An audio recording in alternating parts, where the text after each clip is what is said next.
Seja bem-vindo à Primeira Igreja Batista do Pará. Seu vídeo já vai começar. Mas antes, não esqueça de se inscrever, dar o like e ativar as notificações. Quantos têm o livro santo? Ergam-no para que eu possa ver. Ótimo.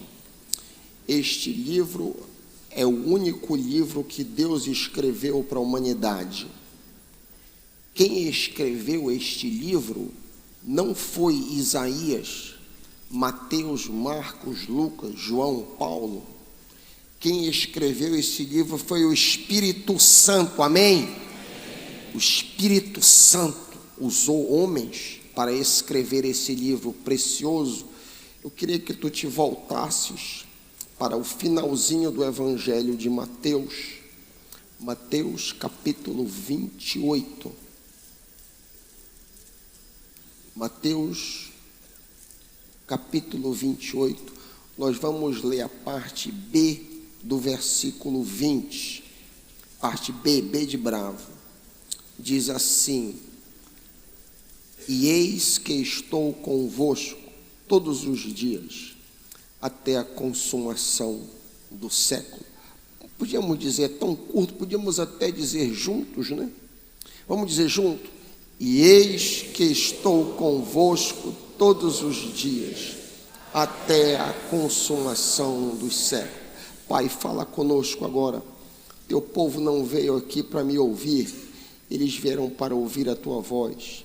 Instrui-nos com a tua palavra, edifica-nos, ensina-nos, nós te pedimos, Pai.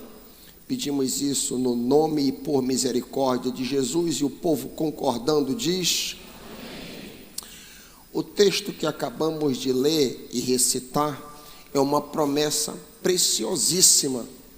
Nesta promessa, Cristo promete estar conosco permanentemente.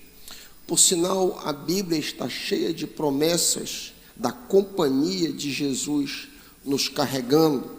Eu gosto muito da promessa que costumo recitar nesse púlpito. Hebreus 13, 5 e 6. De maneira alguma te deixarei, nunca, jamais te abandonarei. Por isso eu posso ter confiança, o Senhor é meu ajudador, não temerei. Eu tenho esta pérola, esta promessa fixada na cozinha de minha casa. Você se sente sozinho hoje à noite? Você se sente desamparado? Quem sabe até abandonado?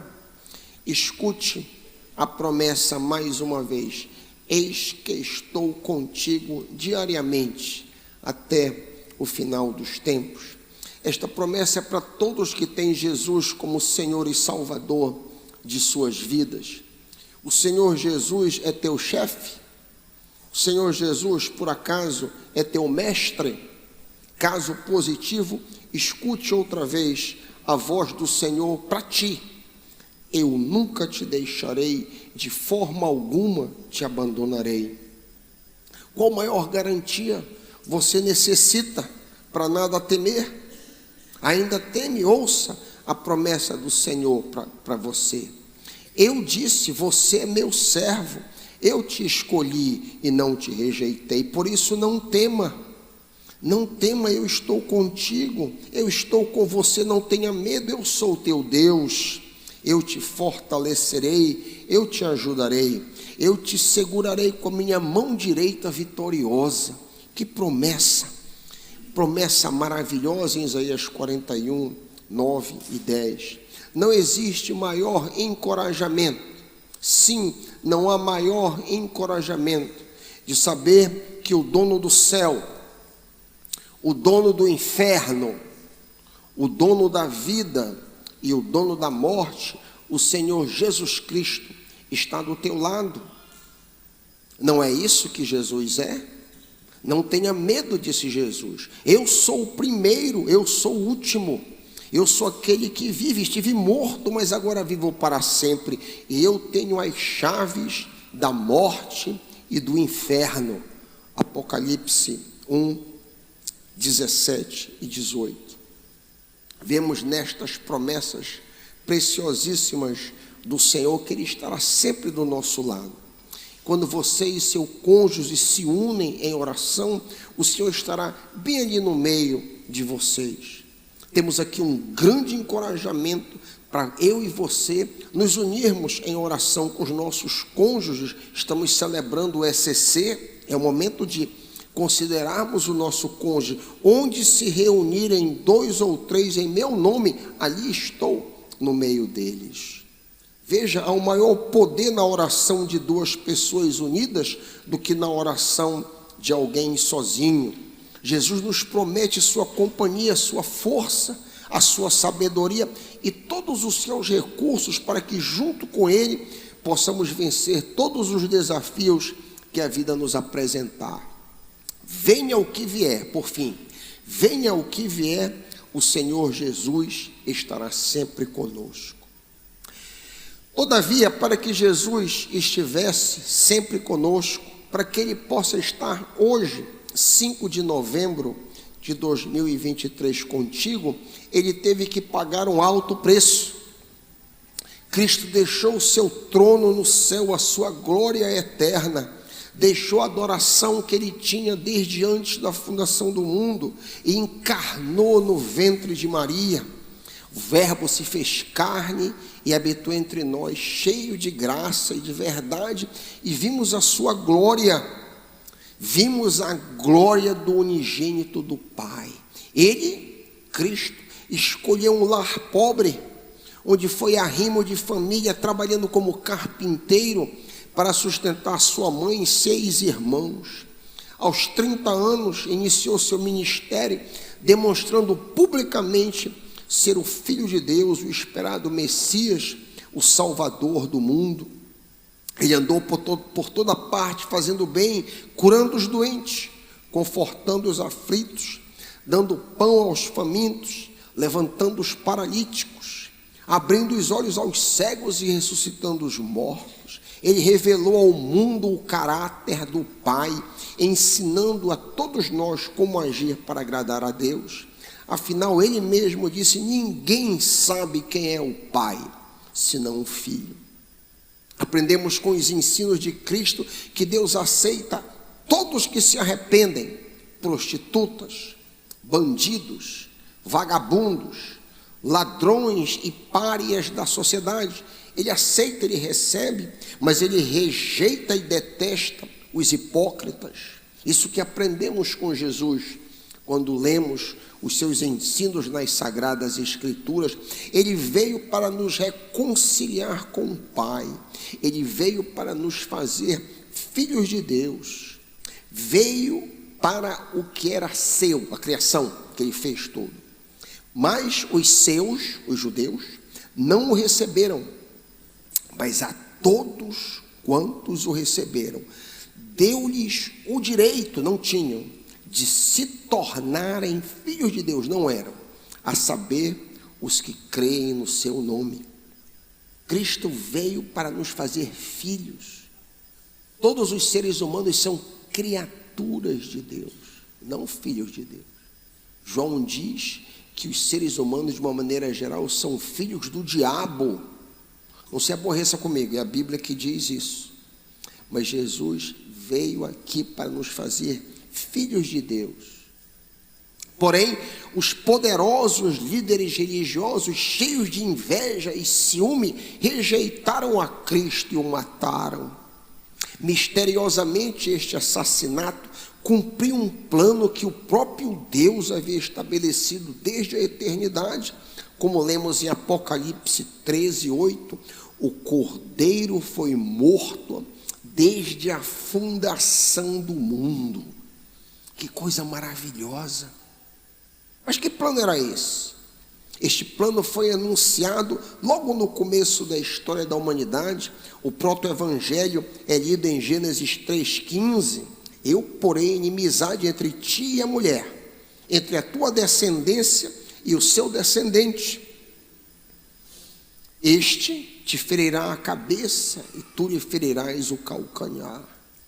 Eu porei inimizade entre ti, a serpente, e a mulher, representando a humanidade. Entre a tua descendência, os filhos do diabo, que amam a si mesmo, a esmagadora maioria dos seres humanos, e o seu descendente, todos que amam a Deus, em última instância, o Filho de Deus. E este, o Filho de Deus, te ferirá a cabeça, esmagará, mas tu, Satanás, lhe ferirás o calcanhar. Gênesis 3,15. A raça humana foi separada de Deus por causa do pecado, mas Deus prometeu que enviaria um descendente a Eva, o Messias, para vencer o diabo e nos reconciliar com o Pai. Contudo, havia um custo, um altíssimo preço. Lhe ferirá o calcanhar, diz o texto. O filho sofreria a separação do pai e receberia nos ombros todos os pecados da humanidade. O Filho Jesus morreria como um sacrifício, como um pagamento pela rebelião da raça humana. Assim foi feito, e o Pai aceitou este sacrifício, ressuscitando Jesus dentre os mortos. Este é o Evangelho. Agora, Ele está vivo para sempre. Agora, Ele vem morar em nossos corações através do seu Espírito. E a presença de Cristo em mim muda tudo. A presença de Cristo em nós muda tudo, impacta todas as dimensões de nossas vidas. Os meus objetivos mudam, a minha maneira de pensar muda, os meus valores são profundamente alterados. Uma vez que Cristo se torna Senhor da minha vida, eu gradativamente vou me tornando muito diferente das pessoas ao meu redor. O meu falar muda. O meu agir muda, o meu trato com as pessoas muda, os meus negócios mudam. Enfim, a presença de Cristo modifica inteiramente a minha existência. A presença de Jesus na minha vida me transforma. O tema do 46º ECC foi: Cristo em meu casamento. Sim, eu aceito. O que significa ter a presença de Cristo em meu casamento? Noutras palavras, o que significa dizer a Cristo: sim, eu te quero em meu casamento? Significa aceitar a receita que Ele estabeleceu para o casamento. Nesta receita, o casamento humano deve representar o casamento entre Cristo e a igreja. Nesta receita que Ele estabeleceu, o marido tem um papel, a esposa tem outro papel, e os filhos ainda outro papel. O manual de nossas vidas, a Bíblia Sagrada, nos ensina que o casamento não tem o propósito de meramente nos fazer felizes, mas sim refletir o relacionamento entre Jesus e sua noiva, como lemos em Efésios 5, 31 e 32. Curiosamente, eu estava tratando desse assunto ainda há pouco na aula de integração. Deixará o homem pai e mãe, unir-se à sua mulher, e se tornarão os dois uma só carne. Paulo explica o que é o casamento. Isto é um grande mistério, mas ilustra a união entre Cristo e a igreja. Consequentemente, quando as pessoas olham para o meu casamento, elas precisam ver o relacionamento de Cristo com sua igreja. Eu, como marido, você, como marido, representamos Jesus. A minha mulher, a tua esposa, representa a igreja. O marido deve se comportar como Jesus se comporta. A esposa deve se comportar como a igreja se comporta. Vamos considerar rapidamente esses papéis. Rapidamente. Vamos analisar o papel da esposa. Em segundo lugar, o papel do marido. E em terceiro lugar, o papel dos filhos. Em primeiro lugar, o papel da esposa, o comportamento da mulher, está descrito em Efésios 5, 22 a 25. Efésios 5, 22 a 25. Eu não sei se nós teríamos um tradutor de Libras, por acaso, que pudesse rapidamente tomar lugar aqui. Nós teríamos algum voluntário que, por acaso, poderia fazer isso rapidamente? para auxiliar-nos aqui à frente. Então, o papel da esposa está descrito em Efésios 5, 22 a 25. O que diz a receita? Esposas, que cada uma de vocês se sujeite a seu próprio marido como ao Senhor, porque o marido é o cabeça da esposa, como também Cristo é o cabeça da igreja, sendo ele próprio o salvador do corpo. Como, porém, a igreja está sujeita a Cristo, assim também a esposa se sujeite em tudo a seu próprio marido. Em termos práticos, quais os resultados deste comando para as esposas? O que significa isso para mim, que sou esposa? Isto significa que a esposa deve se alinhar ao marido e não o marido se alinhar à esposa. Isso significa que a esposa deve respeitar o seu marido. Em terceiro lugar, a esposa deve se submeter incondicionalmente, pois em primeiro lugar a submissão é ao Senhor. A esposa está submissa ao seu marido porque é um comando bíblico e ela deve fazê-lo como ao Senhor. Nisto aqui nós aprendemos que ser submisso não significa inferioridade. Veja, há um reflexo aqui da natureza de Deus no casamento. O filho e o espírito não são inferiores ao pai, eles são igualmente dignos, mas eles têm papéis diferentes.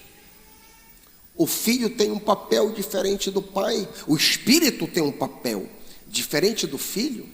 O filho veio para nos salvar, o pai não veio para nos salvar. O Espírito Santo não veio para nos salvar, o Espírito Santo aplica a salvação. Eles todos têm a mesma dignidade, o mesmo valor, mas eles operam diferentemente, assim é o lar. A esposa deve ser facilmente ensinável. Eu aprendi esse texto, essa palavra recentemente, para aplicá-la à esposa. A esposa deve ser alguém facilmente ensinável e, consequentemente, submissa à liderança de seu esposo.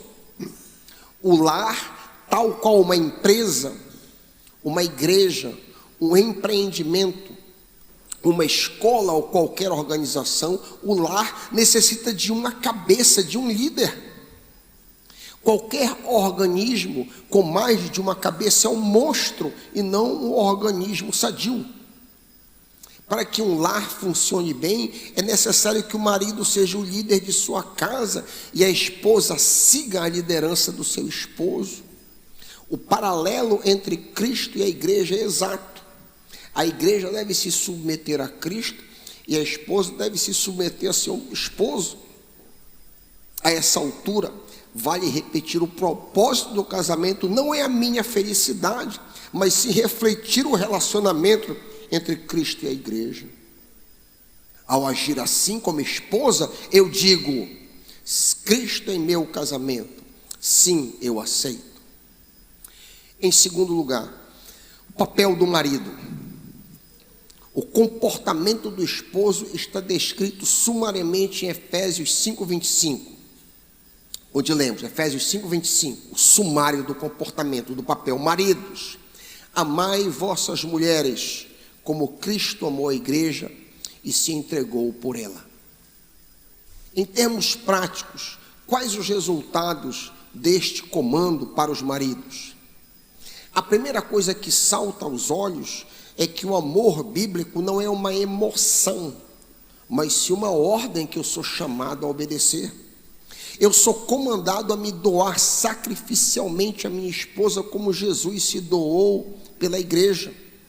Eu preciso tomar decisões grandes e pequenas que beneficiem a minha esposa, embora tais decisões sejam custosas para mim. Exemplos poderiam ser multiplicados ad infinito. Por exemplo, às vezes ouvir pacientemente os sentimentos da minha esposa pode ser custoso. 2, fazer a vontade da minha esposa às custas de minha inconveniência pode ser difícil. Minha esposa queria que eu recolocasse as cortinas. Antes de tomar café, eu estava compartilhando, enquanto esperávamos um grupo de mulheres. Não era minha vontade, em jejum, varado de fome, esperando, mas era desejo. Então me é inconveniente. O marido que serve a sua esposa deve servir, muito embora em muitos momentos aquilo é inconveniente para que ele faça. Isso é um exemplo pequeno.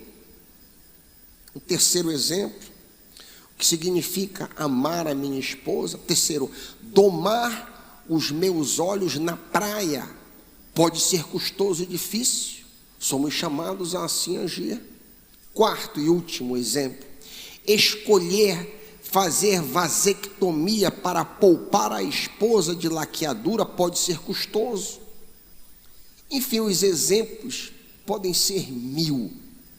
O importante é que amar a sua esposa envolve sacrifício, pois Cristo assim amou a igreja. O amor sacrificial do marido por sua esposa pode ser sumarizado pela palavra serviço. Serviço. Cristo serviu a sua igreja lavando os pés dos seus discípulos. Assim também nós, maridos, devemos viver para servir as nossas esposas com o nosso trabalho dentro e fora de casa. Nós, esposos, somos servos de nossas esposas, servos de nossos filhos, servos de nossos lares. O paralelo entre Cristo e a igreja é exato. Cristo amou sacrificialmente a igreja e o esposo deve amar sacrificialmente sua esposa. A essa altura, vale a pena repetir que o propósito do casamento não é a minha felicidade, mas sim refletir o relacionamento entre Cristo e a igreja. Ao agir assim como marido, eu digo: Cristo é meu casamento, sim, eu aceito. Terceiro, uma breve palavra aos filhos. Se você está sob o teto de seus pais, você deve obediência a eles.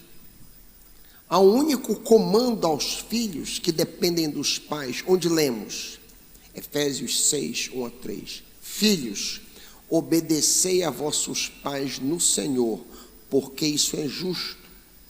Honra teu pai e tua mãe, que é o primeiro mandamento com promessa, para que te vá bem e sejas de longa vida sobre a terra. Se você é filho, mas não mora nem depende de seus pais, este mandamento deve ser lido em termos de respeito e não obediência. Não interessa quão velho ou quão rico você é, independente de concordar ou não com eles, até que seus pais morram, você deve a eles respeito e carinho. Quando filhos agem de acordo com o comando bíblico, eles estão honrando seus pais e obedecendo a Deus. Além disso, há uma promessa de felicidade para eles, como acabamos de ler, para que tudo te vá bem, na nova tradução da linguagem de hoje, a fim de que tudo corra bem com você. Quer ser feliz? Honre seus pais. Lembremos que é uma promessa de Cristo para nos encorajar a sermos excelentes maridos, excelentes esposas e excelentes filhos. E a promessa é: eis que estou convosco todos os dias até a consumação dos séculos. O próprio Jesus se comprometeu a nunca nos deixar, nem jamais nos abandonar. Assim, através do seu Espírito Santo, Ele está disponível para nos dar forças, a fim de agirmos segundo os padrões bíblicos. Nenhum de nós, nenhum marido tem força sozinho para ser Jesus para sua esposa. É impossível, mas Jesus está conosco para nos ajudar, para nos auxiliar. Eu estou convosco todos os dias. Nenhuma esposa tem força, determinação suficiente para se submeter como a igreja deve se submeter, mas Jesus disse: eis que estou convosco, estou contigo para te ajudar,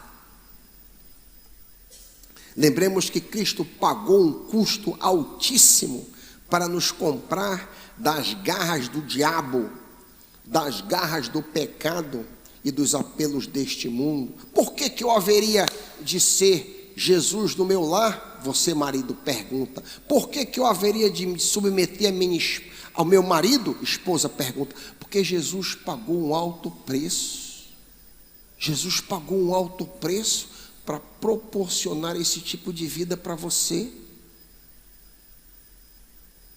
Cristo se sacrificou por nós, para que nós não vivêssemos mais para nós mesmos, mas sim para Ele, para a honra e glória dEle. Cabe a nós agora aceitarmos os padrões que Ele mesmo estabeleceu em sua palavra.